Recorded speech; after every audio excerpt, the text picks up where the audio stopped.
Magsasampa raw ng resolusyon para sa pagkansela ng Visiting Forces Agreement ng Pilipinas at Amerika sina Senador Miriam Defensor Santiago at Representative Walden Bello. May mga nilabag daw ang Amerika na Philippine at international laws para sa proteksyon ng kalikasan. Kaugnay ng napabalitang pagtatapon ng domestic waste sa Subic. Nakatutok si Claire Delfin.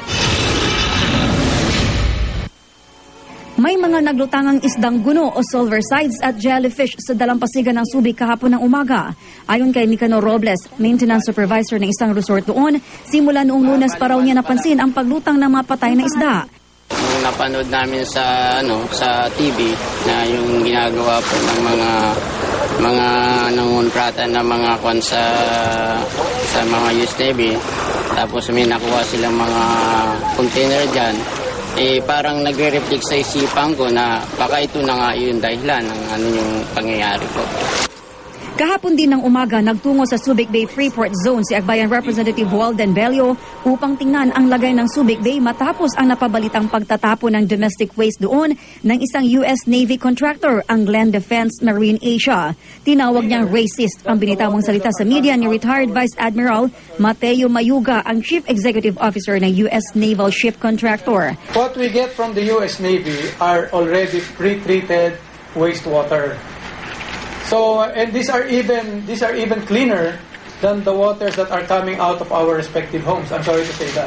May pagka-racist si Mr. Mayuga. Waste is waste, whether it's American or Filipino.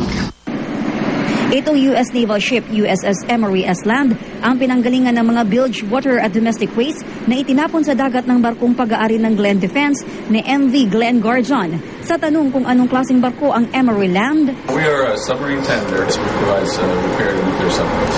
How do they get this boat? Usually in the continental United States. pero hindi kumbinsido si Bello.